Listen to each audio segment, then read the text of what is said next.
പിള്ളേരെയും കൊണ്ട് ബീച്ചിലും പാർക്കിലൊക്കെ പോകുമ്പോൾ ശ്രദ്ധിക്കേണ്ട കുറച്ച് കാര്യങ്ങളുണ്ട് കേട്ടോ. എനിക്ക് തോന്നിയ കാര്യങ്ങളാണ്. ഫസ്റ്റ് നമുക്ക് എപ്പോഴും അമ്മയുടെ മുകളിൽ കണ്ണ് വേണം കേട്ടോ. ഇല്ലെങ്കിൽ ഇവർ പെട്ടെന്ന് എങ്ങോട്ടെങ്കിലും ഓടി മറിയും. കാരണം വെച്ചാൽ ഒരു പക്ഷിയോ പ്രാവോ കാക്കയോ കൊന്നിട്ടുണ്ടെങ്കിൽ അതിൻ്റെ പുറകെ ഇവരങ്ങ് ഓടും കേട്ടോ. ഓടിക്കഴിഞ്ഞിട്ടുണ്ടെങ്കിൽ പെട്ടെന്ന് നിമിഷ നേരം കൊണ്ട് ഒത്തിരി ദൂരം ഒരു ഓടും. അതുപോലെ തന്നെ ഈ തിരമാലകളൊക്കെ വരുമ്പോൾ ഉണ്ടല്ലോ, ഇവർക്ക് ഭയങ്കര അത്ഭുതമാണല്ലോ. അവർ ചാടി ഇറങ്ങാൻ നോക്കും. അങ്ങനെ അപകടം ഉണ്ടാകും കേട്ടോ. അപ്പം മാതാപിതാക്കൾ നിങ്ങൾ പിള്ളേരെ കൊണ്ട് പാർക്കിലും ബീച്ചിലൊക്കെ പോകുക, പക്ഷെ ഒന്ന് നോക്കണം.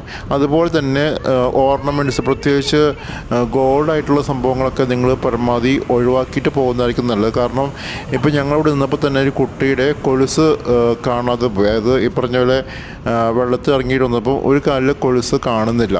അതുപോലെ അപകടമാണ്. കാരണം ഇപ്പോൾ ഗോൾഡിന് ഭയങ്കര റേറ്റ് ആയതുകൊണ്ട് നമ്മൾ പിള്ളേർക്ക് ഗോൾഡൊക്കെ ഇടിച്ച് നമ്മളൊരു പ്ലേസിൽ കൊണ്ടുപോകുക, പ്രത്യേകിച്ച് ബീച്ചിലും പാർക്കിലും കൊണ്ടുപോകണം, കുറച്ച് ഡേഞ്ചറസ് ആണ്. അതുകൊണ്ട് അങ്ങനെയുള്ള കാര്യങ്ങൾ ഒഴിവാക്കുക. അതുപോലെ ബീച്ച് വരുമ്പം ഇടാൻ പ്രത്യേക ഒരു എന്താ പറയുക, ഇച്ചിരി ഒരു ലൂസായിട്ടുള്ള ഡ്രസ്സ് എന്തെങ്കിലും കരുതുന്നത് നല്ലതായിരിക്കും കേട്ടോ.